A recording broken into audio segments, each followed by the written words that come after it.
Maverick singer Charles Oputa, popularly known as Charly Boy, has claimed that the Bola Tinubu-led government is planning to arrest the presidential candidate of the Labour Party, Mr. Peter Obi, over his continuous criticism of the administration. On his X handle, Charly Boy wrote, "There is a report of an attempt of arrest on Peter Obi by the Tinubu's government over Peter Obi's consistent refusal to back down on calling Tinubu out towards good governance and accountability. Any arrests or charges against Obi must be met with the resistance as never seen in the history of Nigeria before, and the Obedients are ready for it. Tinubu's government must tread with caution not to set this nation on fire with the illegal arrest of His Excellency Peter Obi. We call on Tinubu's government to desist from her evil plans against Peter Obi because Nigeria will not remain the same." We all know that what Mr. Peter Obi has done is to call out political leaders to look into their various constituencies and find a possible solution to tackle issues occurring in the country. But as you can see, plans are ongoing to arrest him because the APC government see him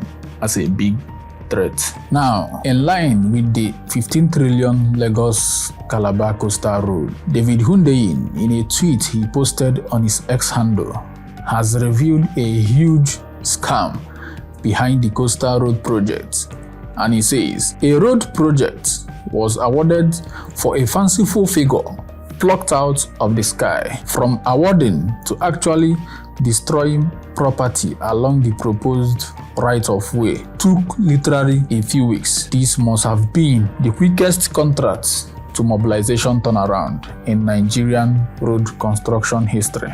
The contract was awarded to High-Tech Construction, a company owned by Gilbert Chagre, a convicted criminal and former Abacha money launderer, whose family raised their startup capital from heroin trafficking. The contract was awarded to them by a government led by Bola Tinubu, an indicted heroin trafficker whose American criminal records were partially released by the FBI. High-Tech Construction has zero track record to suggest any capacity to deliver a 700-kilometer road project. They couldn't even handle the 36-kilometer Lekki-Epe expressway, which is still unfinished 30 years after construction began.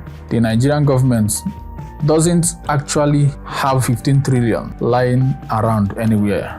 This project has been set up to fail from day one. However, the portion of the project that was apparently important enough to demolish Landmark Center for just happens to lie next to Eco Atlantic, a white elephant mega project that has stalled for several years. It so happens that Eco Atlantic is jointly owned by Gilbert Chagre and Bola Tinubu via the usual bullshit layer of corporate separation. Constructing this portion of the proposed road could, in theory, make Eco Atlantic more viable, which would create incredible financial returns for the two criminals involved. It also happens that Eco Atlantic was, in an obscure and counterintuitive manner, choosing to host the new US consulate a few years ago. This definitely had nothing to do with the fact Gilbert Chagre is a long-time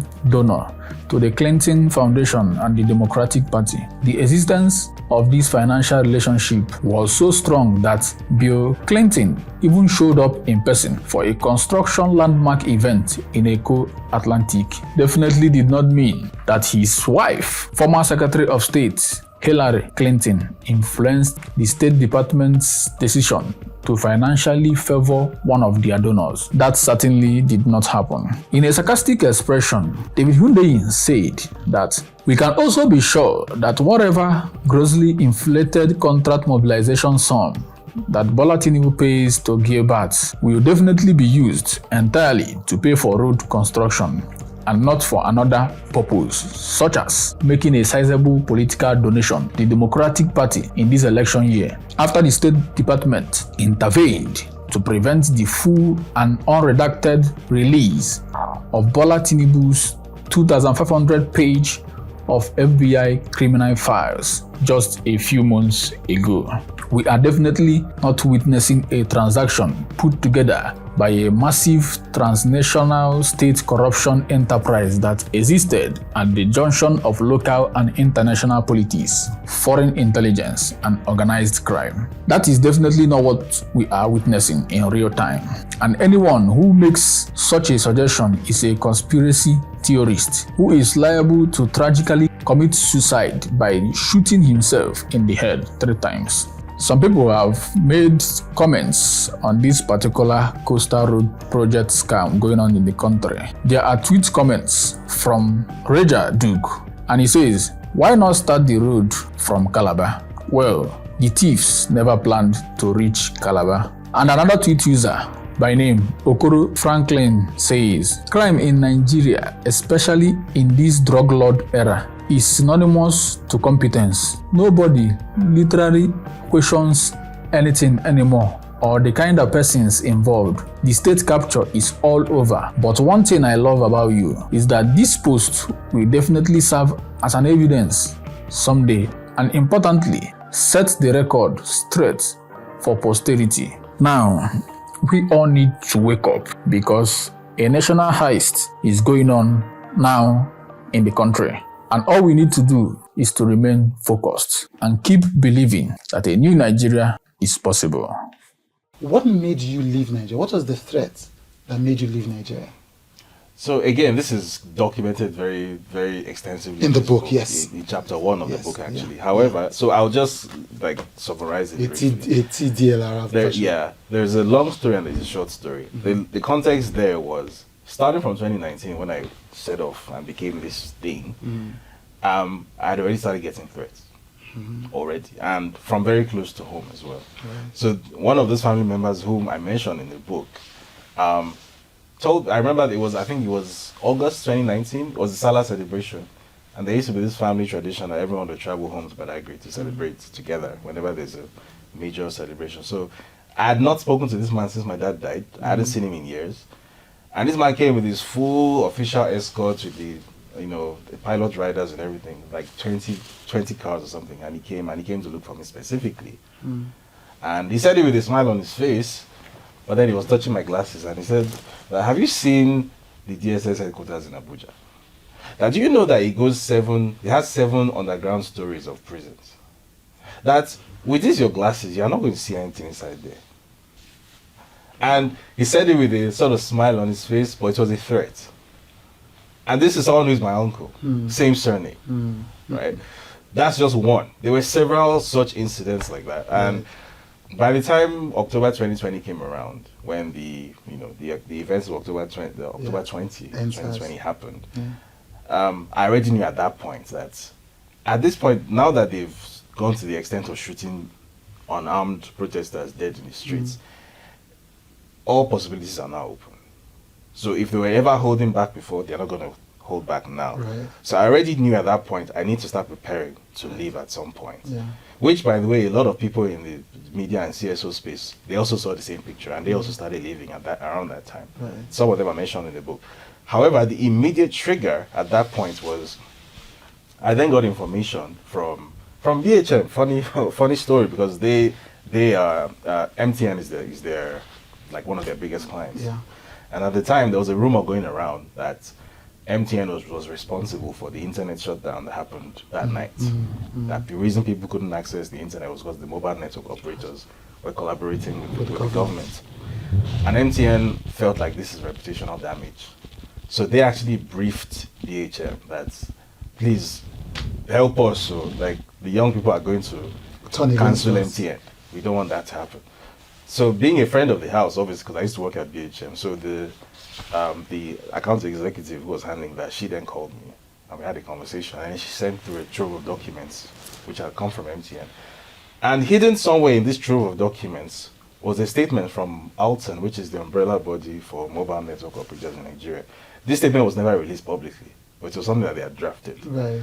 And in this statement, it stated very clearly that the reason there was an internet outage that evening was because all the network operators, including MTN, all suffered cuts on their fiber optic infrastructure at exactly 6:50 p.m. So basically what that means is that someone who knew exactly where the fiber optic cables are buried, bear in mind it's only the state, federal government and the network operators themselves who will know where it is. Someone had actually dug up the fiber optic cables supplying Lagos and had actually severed them at exactly that point. So basically, who else would it be? If the network operators are saying it's not them, that means that it's the government. Yeah. So, but by putting this information out there, you are then essentially saying that the massacre was premeditated. Yeah. So then, that's a whole... So, I then mentioned this to the account executive that this thing you just sent me, are you sure you know the implications? Yeah. That So she now knew that you couldn't share this document publicly, but I then decided that I was going to break the story myself under my own byline. But I knew that the minute I do that, and I'm still in the country, they're going to come after me. They're going to say, who is your source? Right. So I just knew now is the time To just to leave the leave. country. I didn't know how long I was going to leave for. I didn't realize it was going to be permanent. Yeah. But that was when I left, and it was on the 6th of November 2020. I can't forget because it was the date of the US presidential election. Yeah. So you're unable to renew your passport because the government has... Why don't you have a passport? Why haven't you been able to renew your passport? Well, I am essentially what you would call persona non grata now in Nigeria. I can't... If I were to step into a Nigerian High Commission or embassy anywhere on the planet, in 8 hours I would find myself in Abuja. Right. Right. So, and it's not just me. In fact, people connected to me. So, like my publisher, for example, Onyeka. Dr. Onyeka Anwelue, he also has issues with his Nigerian passport now, Right. simply because of his association with me. Yeah. He didn't do anything, Yeah. but just because he's associated with David Hundeyin. Yeah. Especially when this book was due to come out, I think some people are very afraid of what is in this book. Yeah. All sorts of problems. Right. Right. So that's. I mean, there's all kinds of angles with that. Is it worth it though? Is all of this worth being exiled from your home, not being able to review? I mean, our passports should be the fundamental, the list, that we should be owed by our country, disdained by the establishment, political and economic, from NASCO to MTN. Is it worth it, the sacrifices you had to make?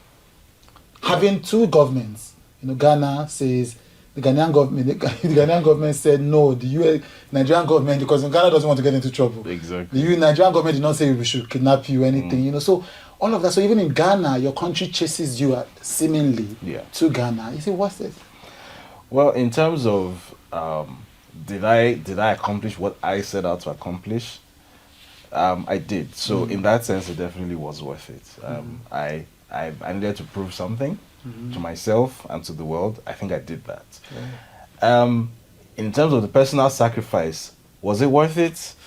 Well, that's a very, very difficult question to answer, because it's like asking someone who, if you had a child and the child had a kidney problem and you had to donate one of your kidneys, but in doing so, maybe you would end up having kidney trouble of your own, but you'd save your child's life in the process. Yeah. But you would then live in agony for what remains of the rest of your life. Is it worth it? Yeah. It's a gray area, right? Yeah. But I think it was worth it. I think that just for the fact that the Nigerian system has come out with this much venom against one tiny little boy somewhere who just used his voice, I think that in itself is very instructive. That's very powerful. I think one of the worst things, one of my least favorite things about Nigeria is the fact that nothing ever happens. Yeah. So I think that just by coming out and provoking a reaction, that for the first time something happened, Yeah. I think that in itself is a result. Right.